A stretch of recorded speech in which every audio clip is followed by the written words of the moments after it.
So first thing that we're going to do here is rewrite this as the 4p minus 4 on the outside. And then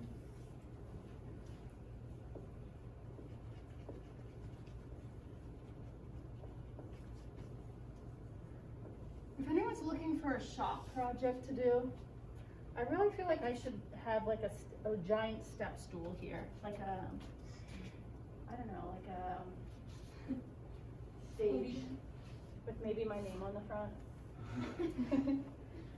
I'm dreaming big, you guys. All right, this thing times 4p gives me 4p cubed. That's gonna just be what? 1p squared, yep. So 1p squared times 4p, that gives us a perfect match. And then I also have to multiply by the other term there. So that's going to be 1p squared times negative 4 gives me what? Okay.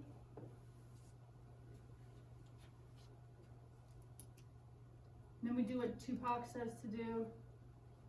Change. Does he sing that change song? Is no one hip enough to know about Tupac? Rock crowd. It's like, does no one know who Tupac is? Yeah. We do. Like, we don't. Yeah.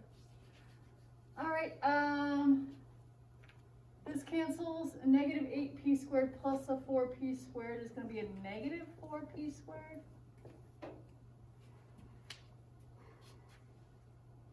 Drop down the negative 20p. Miss Sorensen. Yeah, did I mess up? It's a positive thing. I owe you my life. Because we would have had to redo the problem, and then I would have cried, and then, yeah, so I appreciate that. All right, we drop down, see it is positive here, drop down that, plus 20p. Okay, now I say this times 4p gives me a negative 4p squared. What's that going to be?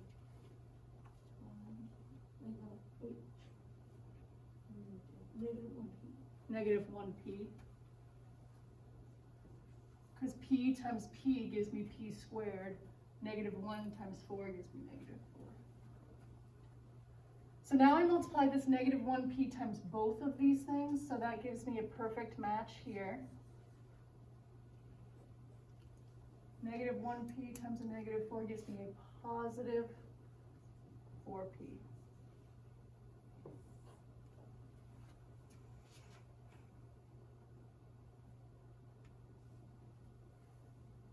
Okay, now I go change. So change this.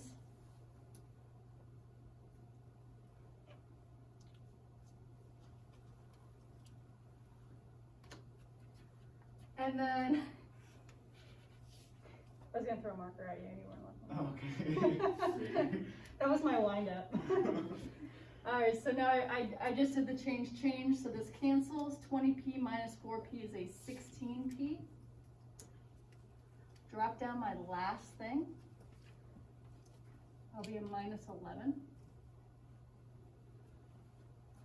Okay, now I say to myself, what times 4p gives me 16p? Yep. Plus 4. So 4 times 4p is a perfect match of 16p, but then I also have to do 4 times a minus 4 minus 16. Change, as the good old Tupac would say. Change, cancels, and I am left with a positive 5, which makes Christopher happy. So, does anyone remember how we write the remainder if we don't get a 0? You do remember? It's like a fraction.